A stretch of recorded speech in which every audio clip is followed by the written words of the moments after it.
Greetings YouTube, it's me, Rhys Jones. How are you? I'm well. Today I'm going to talk about dream journals. I know it's not the most exciting of topics, but dream journaling is something you really have to master if you want to master lucid dreaming. Some people would argue the toss with me about that and say it's not necessary, and to them I say, you're wrong. No, not necessarily wrong, but I definitely see things a little differently. I think it's a major tool. Everyone should take advantage of it, at least at the beginning. There's no reason not to. But also know that there are loads of different ways of doing it. So you can type your dreams out on your computer, or log them on your phone, or write them in a book. Most people write them in a book. That's what I do, and that's what I'm going to hone in on today. Alright, so let's start with the dream journal itself. In the past, I used to say go big or go home. Get a nice big fat boy, A4 preferably. You want as much space to write in as possible. You don't want to be cramped. You want to have a nice big fat book. However, I take a slightly different stance these days. I think you should base the size of your dream journal on how much you think you're going to be able to recall. So if you think you're going to be able to recall loads, get a big book. If you don't think you're going to be able to recall loads, get a small book. And if you think it's going to be something in between, get a medium book. What is the logic behind that though, Rhys? I hear you ask me. Well, say that your recall ain't that good, and it might not be if you're just starting out.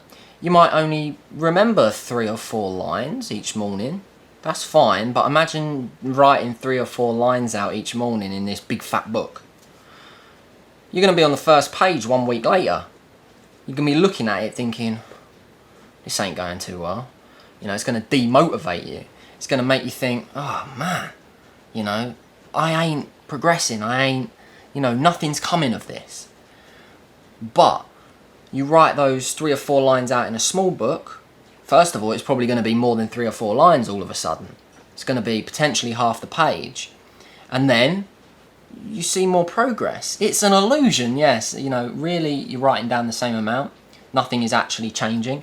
But it's a psychological thing.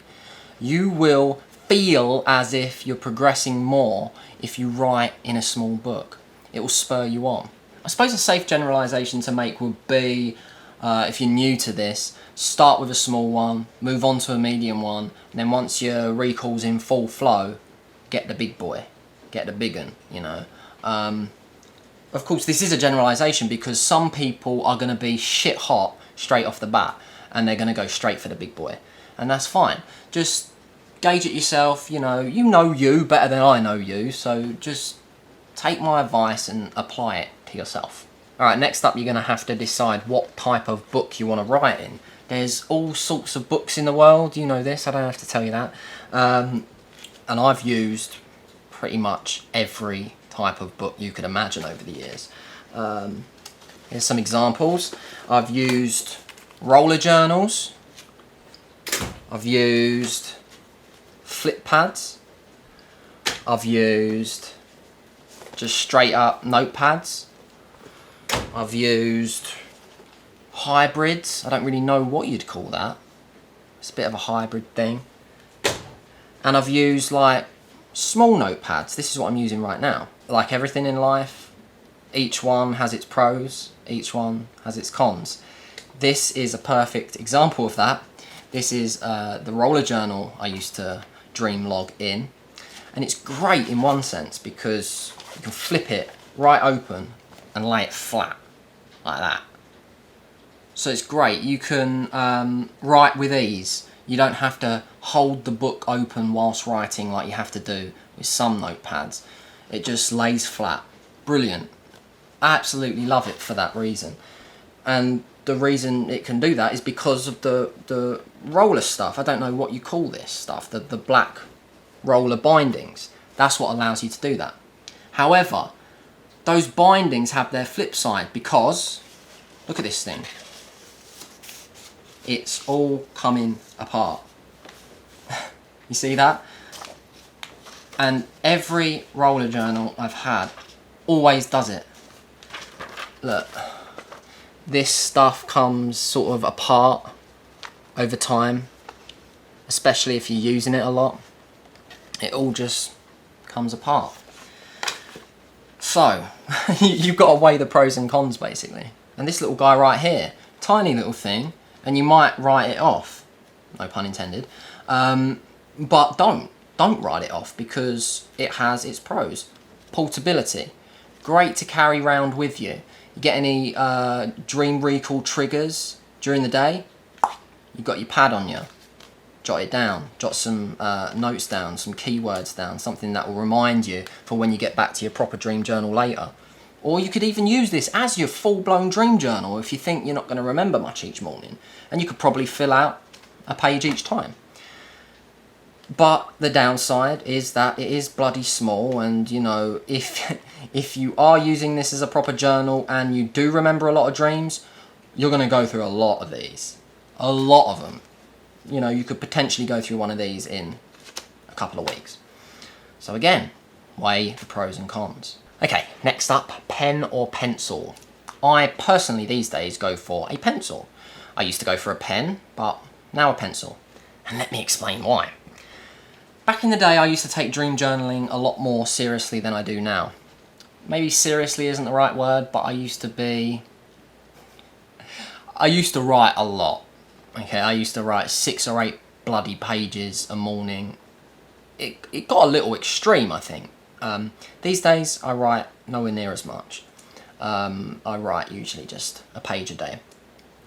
So, I think that's where my shift to using a pencil came in, because there's something less formal about a pencil. There's something more casual about it. So, that's one of the main reasons I use it. And the other reasons are, it's just lighter in the hand. It feels better in the hand, in my opinion. You flow more easily with it. And of course, you can correct mistakes with the eraser. However, with a pen, especially if it's a heavy-duty pen, this one is not really heavy-duty at all, and it would probably work just fine. But real thick ink, you know the sort of pens I'm on about, when the ink is real thick and heavy, you're risking stuff like inking through the page.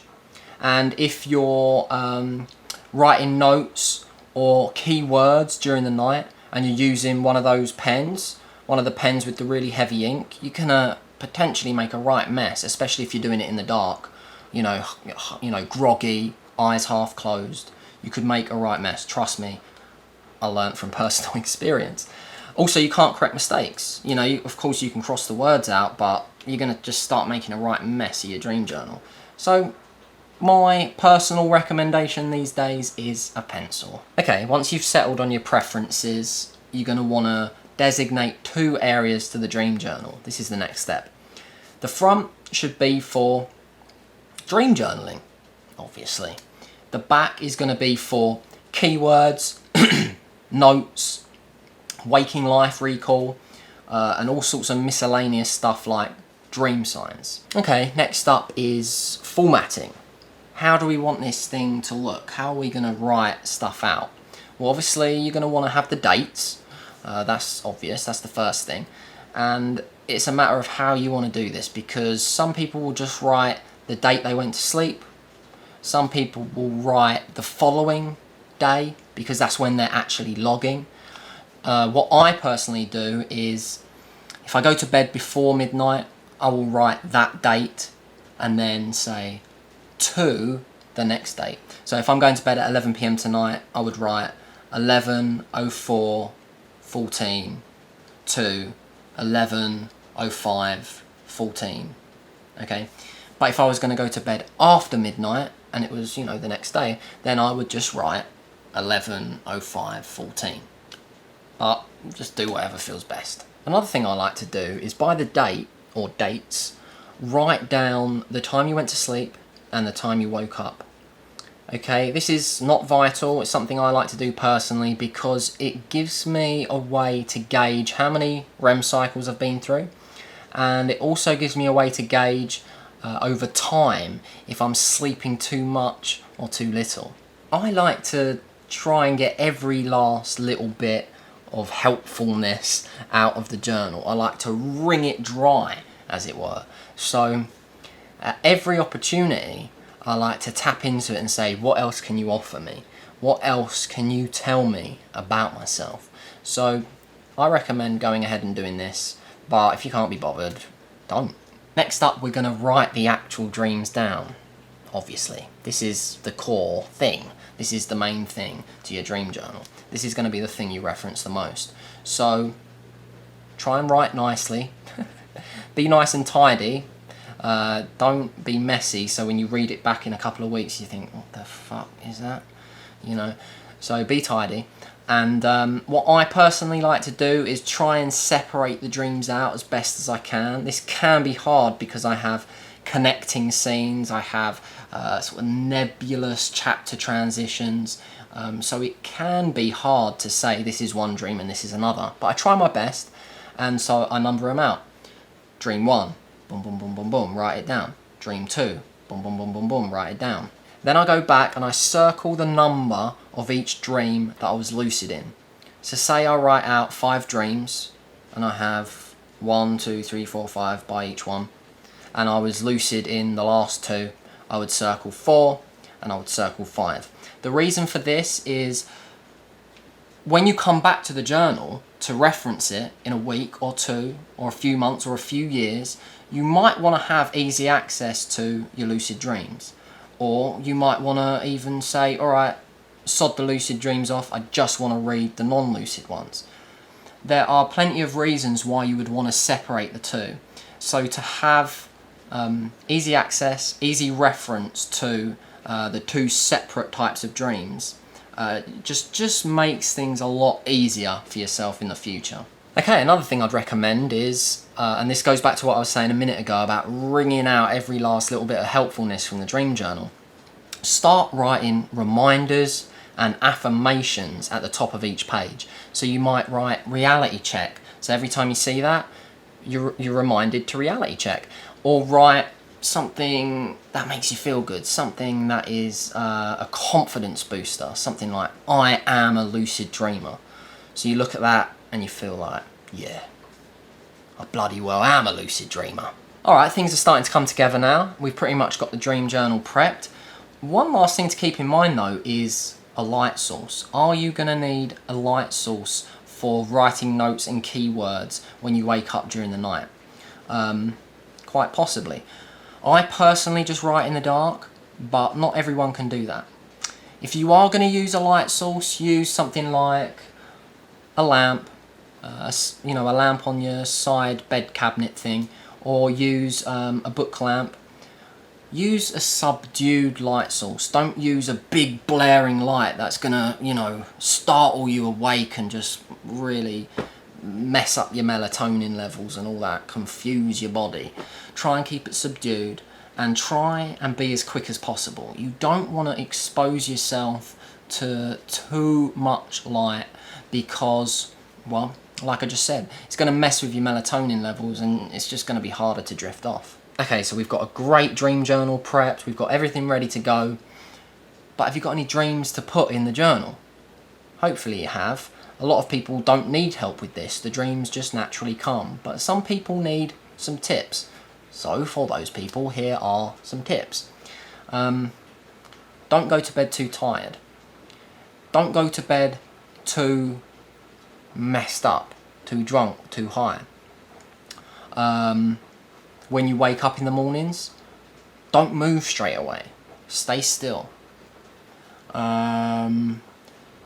Each morning, set aside 10 minutes to write your dreams down properly. You don't want to rush. Avoid using an alarm clock. Wake up naturally. If you have to use an alarm clock, use one that gradually increases in volume over time. And also, whilst on the point of alarm clocks, if you really have to use one because of work or for whatever reason, do not use that snooze button. Please, for the love of God, do not use that snooze button. I know it's tempting, we've all done it, but just don't. Because if you do, you might wake up, the alarm's woken you up, oh, you've got some recall, great. I'm just going to snooze for a bit. You drift back off, so does your recall. your recall drifts back off too. Unless you're experienced, unless you're advanced, your recall will just... You'll wake back up 5-10 minutes later and you'll think, oh shit, well I thought I remembered my dreams, but now I don't. You know, this happens all the time. I've just heard countless stories from people saying, oh, you know, my recall's crap, I don't know why. And I say, you using that snooze button? And they say, yeah. And I say, well, bloody well don't. Also, you've got to keep in mind that everything affects your dream recall. Everything affects your night's sleep. So, is the room too bright? Is the room too cold or too hot? Is the bed too soft or too hard? You've got to think about these things. You've got to work out, is the comfortability of this bed affecting my sleep? It very well could be, and if it is, you might want to consider getting a new bed. Everyone works differently, so a super hard bed might be fine for some, not fine for others. You've just got to work it out. You've got to gauge for yourself how you work. You've got to work out your own levels, your own comfort boundaries. You've got to work all this out, and once you've worked it all out, lock it down and maintain it. Okay, so that's it. Everything's ready, everything's prepped, time for sleep. Just don't forget to actually put your dream journal on your side cabinet or your side table or whatever. Have it in reaching distance. Have your light source prepared if you need one. Have your pen or your pencil by your journal. You might want a glass of water to sip on during the night as well. Have everything you need in reaching distance. This is absolutely vital. You do not want to wake up in the middle of the night to write down some notes or some keywords and have to get up. You want to be able to just reach over and do your thing. And of course, if you've got a dream journal that will allow it, flip it open. Get it ready in the spot where you're going to write your notes and your keywords during the night. You can do this with roller journals and flip pads, not so much with normal notepads because the pages flip back or the whole book will just end up closing itself. But yeah, if you do have a roller journal or a flip pad, get it open in the spot, in the right spot. So you don't even have to open the book. You don't even have to get anything ready. You just grab the pencil and bosh. You can potentially not even look. You know, if you get good enough, you can just wake up, grab the pencil, just jot down a couple of keywords, go back to sleep. Okay. You can even use a separate book for this. This would be perfect. A little flip pad. This is perfect for keywords and notes. However, if you are going to use your main dream journal, don't write it in the front with the main dreams. You can if you want, but it can get messy, complicated, confusing. You know, just keep it separate. That's my suggestion. Okay, well, hopefully now you know how to prepare a dream journal and how to prepare yourself for logging dreams in it. In the next video, I'm going to talk about the actual act of logging itself. There's a surprising amount to it, and I'm also going to be touching on some nifty techniques that will help you exercise your recall muscle. Please don't forget to interact with the video. I put so much time and effort into these things, so it would really mean a lot to me if you would click like. But if you really hate my face and my life and my voice and my trailer and my content and just everything about me, then feel free to click dislike. I'm not going to hold it against you. I understand, trust me. I have to live with this 24/7. It gets quite annoying. Also, this whole interacting thing is not going to be one way, it's going to be two ways. I'm going to be talking to you down below in the comments section, helping you, supporting you, loving you. And if you haven't subscribed yet, please do that and share the video too. Alright then, that's it for now. See ya!